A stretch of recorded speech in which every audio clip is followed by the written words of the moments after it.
Як зупинити війну на Донбасі і коли Україна зможе вступити до НАТО та ЄС? Уперше в програмі головна тема «Вибір» гостем був Петро Порошенко. Як, попри вимоги Міжнародного валютного фонду, ціна на газ може не зрости у травні?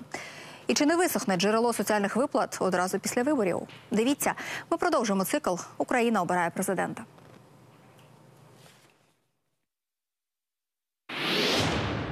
Гострі запитання та відповіді, які до дрібниць розберуть преса та політичні конкуренти. Сьогодні на майданчику проєкту головна тема «Вибір» чинний президент України Петро Порошенко.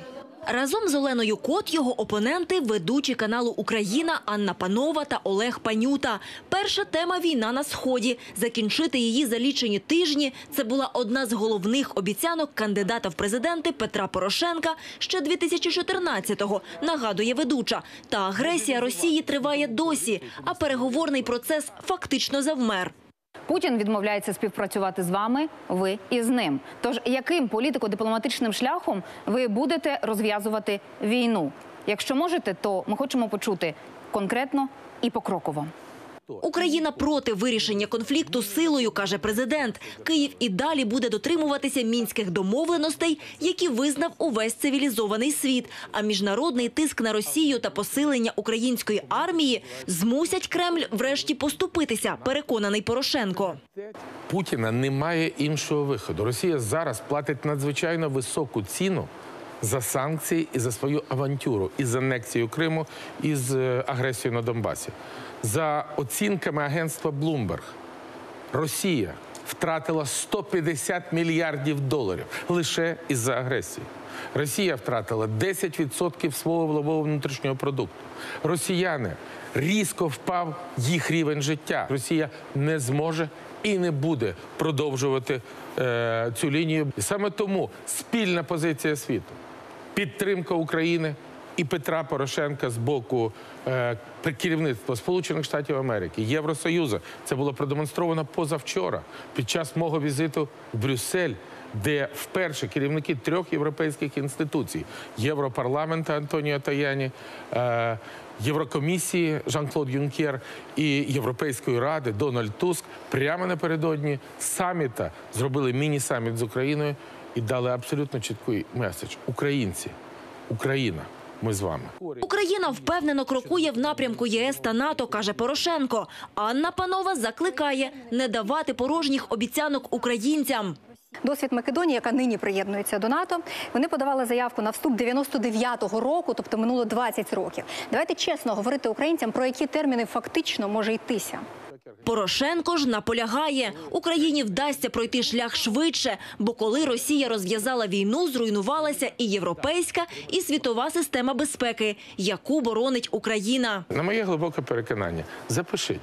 Україна здатна отримати план дій щодо членства в НАТО до 2023 року. І в плані дій щодо членства буде записано перелік кроків і дата, як дорожня карта. Не менш болюча для українців тема – ціна на газ. Петро Порошенко пишається, після монетизації субсидій держава не просто допомагає українцям оплачувати комунальні послуги, а й стимулює заощаджувати. А все зекономлене витрачати на власний розсуд. Олег Панюта зауважує, підвищення, що планується, найімовірніше, зекономити людям не дасть.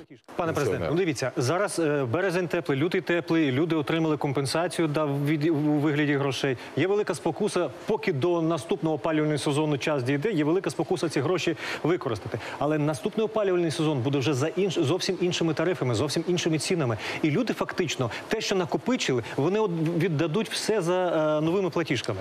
Та в президента є що відповісти.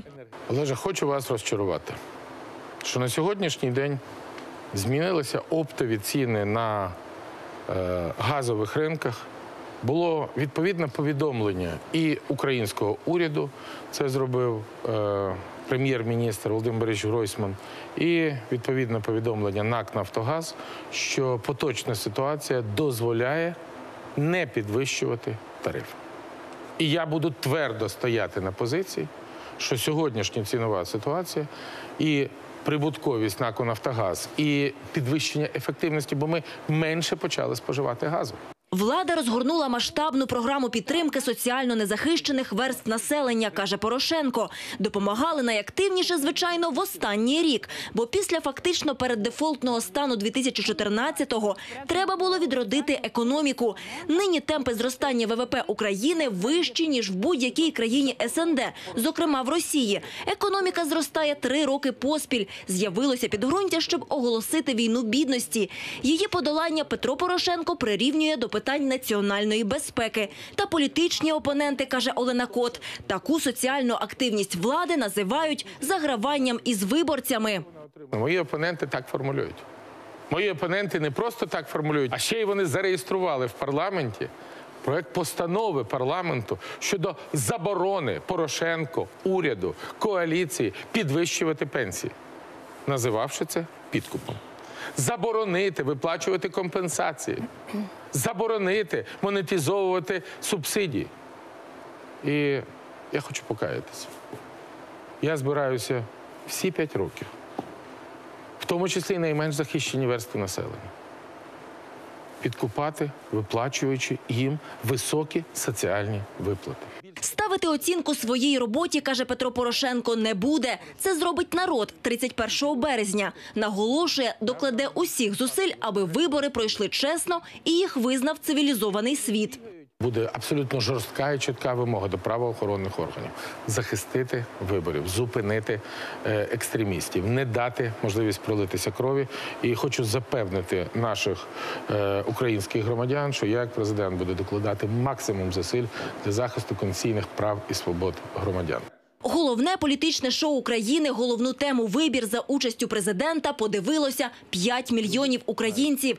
Та наступної п'ятниці в студії буде гарячіше. У гості до Олени Кот завітають одразу кілька лідерів передвиборної кампанії. Вікторія Малосвітна, В'ячеслав Філюшкін. Сьогодні канал «Україна».